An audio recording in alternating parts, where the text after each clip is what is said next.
Alright, good evening, class. Here we go.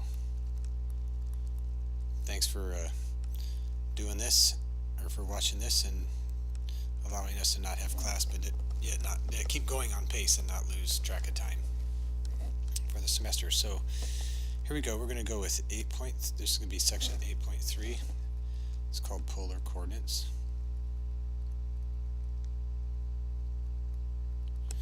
And we're going to also have to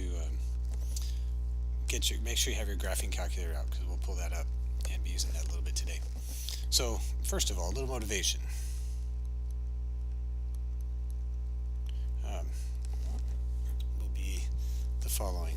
Suppose you're here at the origin and you want to get to this point out here. We'll call this point x comma y. Well, you would go x units over, right, and then y units up, and that's how you get from this point out to this point. Okay, well, that's all fine and dandy, but what if you want to go directly to the point? How could I tell you where to go? For instance, if I was two ships, I wouldn't want to go x units and then y units. I'd want to go straight to it. Or you want to walk across a field or hike or something like that. You want to go in a straight line. So another way to identify how to get to this point is by telling you what angle from the positive x-axis to go, and tell you how far to go. We call that r. So if I told you r and theta, then you could get to the same point.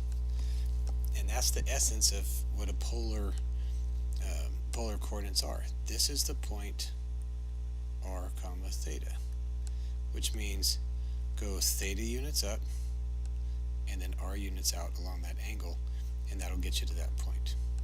Okay, so this is what we call polar form. I think I'm off the screen. And this is what we call Cartesian form. Sometimes we call this rectangular form for obvious reasons, right? Okay, so let's look at some examples. Skit or draw.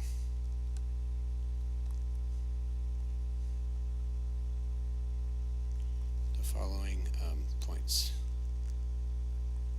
I guess I should say plot. Let's plot the points 2 comma pi over 3, 4 pi, and how about this point? 4 negative pi, and this point negative 3 pi over 2. Let's look at each of those, okay? And so we'll do them all on here. And I think I can get different color here. Yeah. Okay, let's do the first one. 2 and pi over 3. So pi over 3 is 60 degrees. So I'm going to go up 60 degrees. And on my polar graph, you know, on Cartesian we go 1, 2, 3, 1, 2, 3. Well, on polar we do circles like this. We don't draw them all the time, but this is how we count. So if I want to go 2 pi over 3, I'm going to go 60 degrees up, right? And then 2 units out, which is going to be that point right there. Okay, let me do that guy. Okay, then 4 pi is going to be pi units over. Alright, that's all the way over to there. And I'm going to be 4. 1, 2, 3, 4 units out. That's the point 4 pi. What about 4 negative pi? Well, if I start here in the positive x-axis and I go negative pi, that's the same place, and I go 4 units out, it's the same point. So that's also the point 4 negative pi. Okay, so one of the things to notice is that points or representations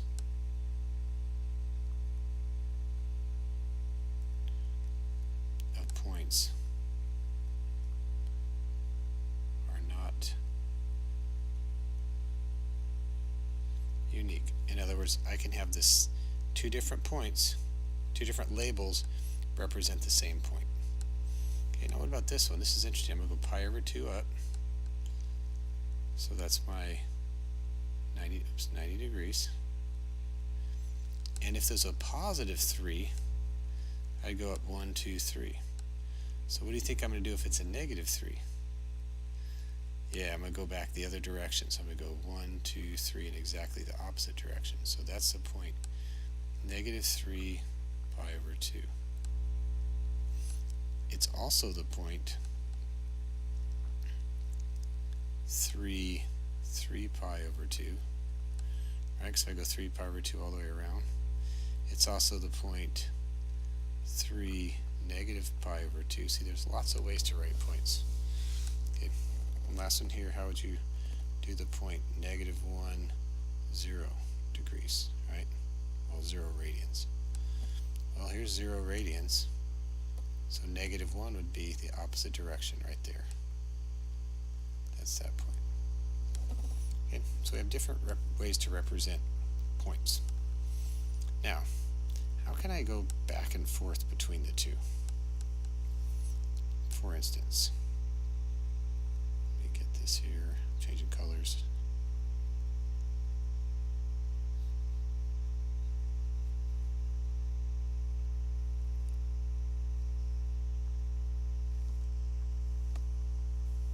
There we go.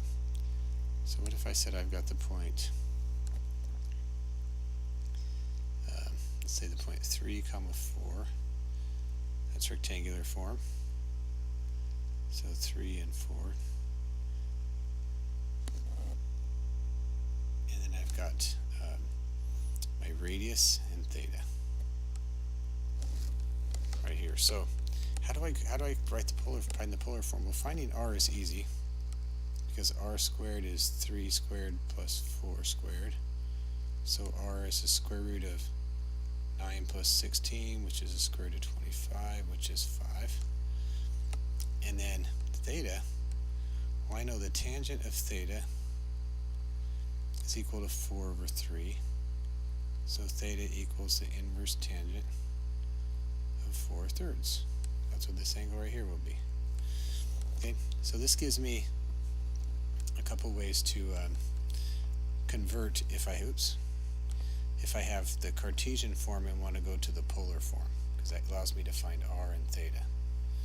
Okay, so in general, if this is the point x, y,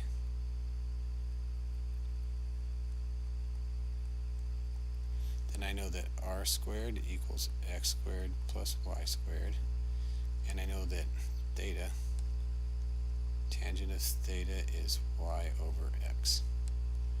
Okay, so that relates to x's and y's and r's and thetas. But there's yet another way. Because what if I told you this? This is the point 4 pi over 6, or 30 degrees right here, right? And this is 4. How could I go back and find x and y? Well, I know the cosine of theta, cosine of 30, is x over 4, adjacent over hypotenuse. And so x would be 4 cosine of theta of 30. And I know similarly y would be 4 sine of 30, because the sine of 30 is y over 4. That makes sense? Okay.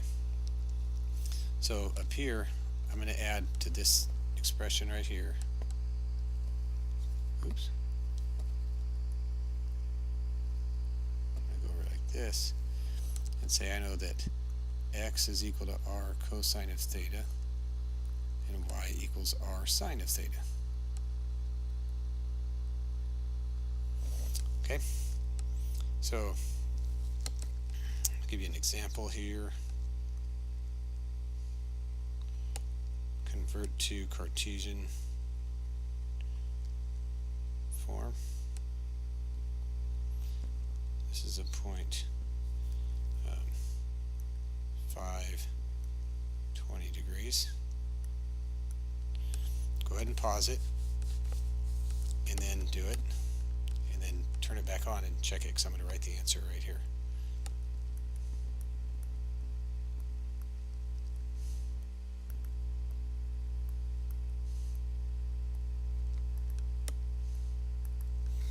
Okay, so whatever those are, that's what you got.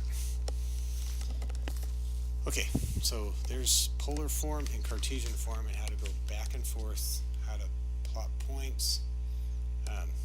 Now let's look at equations. Okay, so equations in polar form. This is a big use of these polar coordinates.